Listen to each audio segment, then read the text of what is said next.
Welcome to the next video in which we'll look at the following empire after the fall of the Neo-Babylonian Empire. The last couple of videos we looked at that Neo-Babylonian Empire and saw Nabopolassar move to Nebuchadnezzar, expanding the Babylonian Empire, and then son after conspiracy, brother-in-law, murder, and more weak leaders.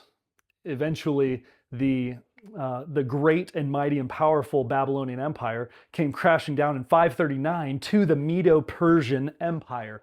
The Medes and the Persians came together in order to form an empire, a good alliance, but it was ruled by Cyrus II, starting in 559.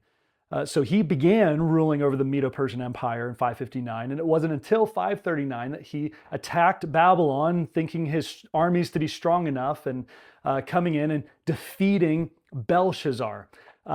You might remember that Nabopolassar was the rightful heir through a conspiracy and killing of, let's see, who was that? Labashai Marduk.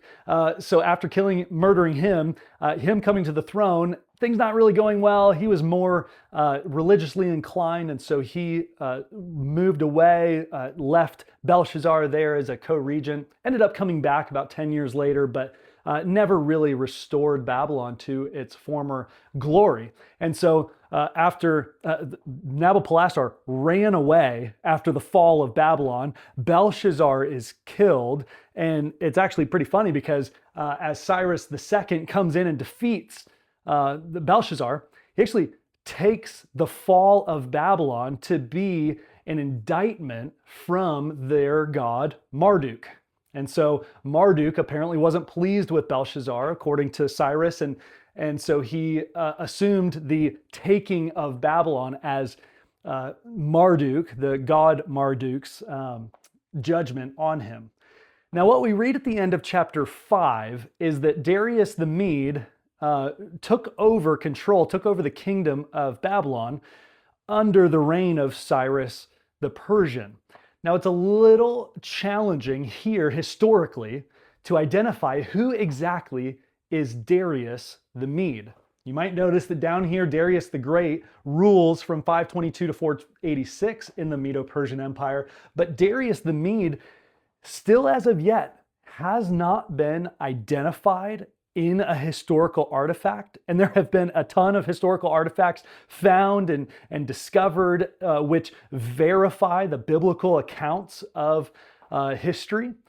As of yet, there is no biblical account for, or historical archaeological find to account for who this Darius the Mede is. There are some guesses that one of the primary generals of the army of the Medo-Persian army who came in and sacked Babylon, that Cyrus actually left him there. His name is Ugbaru, and he is left there to basically oversee and rule over the Babylonian Empire. We're not sure exactly who that is.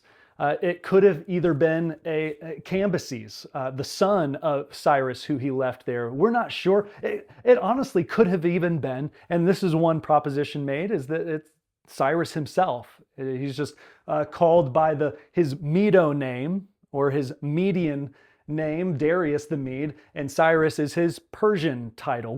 We're not sure exactly who this Darius the Mede is, but what we do know is that he did reign in Babylon, and that he carried on. He's who we see as the one who is wooed by the wise men and then throws Daniel into the lion's den.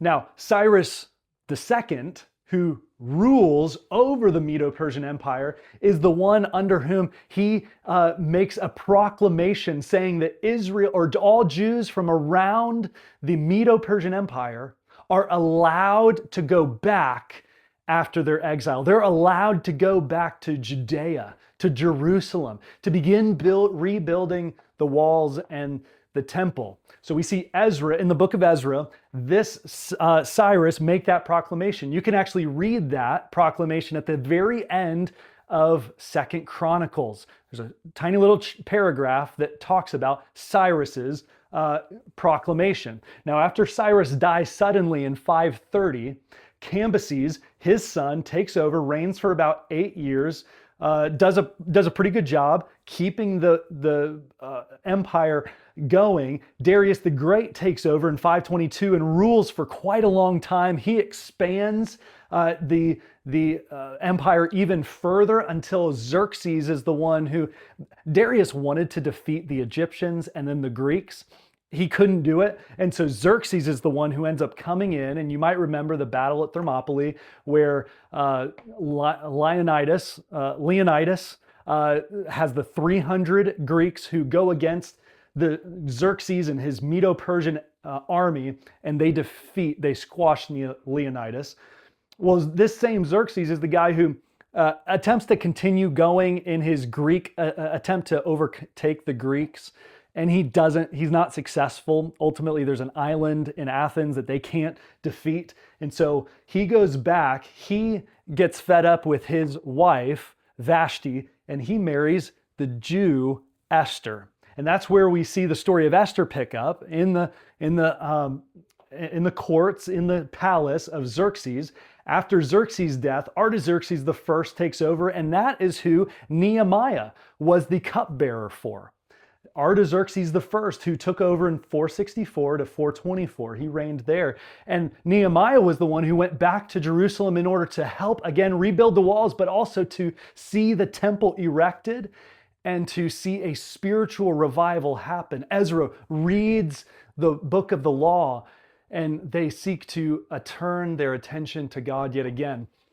But this is the Medo-Persian Empire, after which the Greeks end up defeating, and then the Romans defeat the Greeks. So I hope you see, and I hope this is helpful for you as you're, again, entering the world of the original readers, seeking to, they understood who these names were. They understood what happened to get here. They knew where Ezra lined up, where Esther lined up, where Nehemiah lined up. But I hope this is helpful for you to get you into the mind of who is this Cyrus guy? Who was Darius the Mede?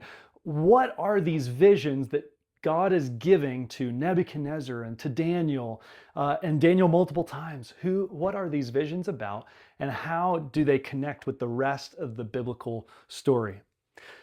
Hope that this is a little bit longer of a bite-sized chunk, but I hope that this is helpful in getting you into the world of the biblical authors and readers so that Daniel comes alive to you.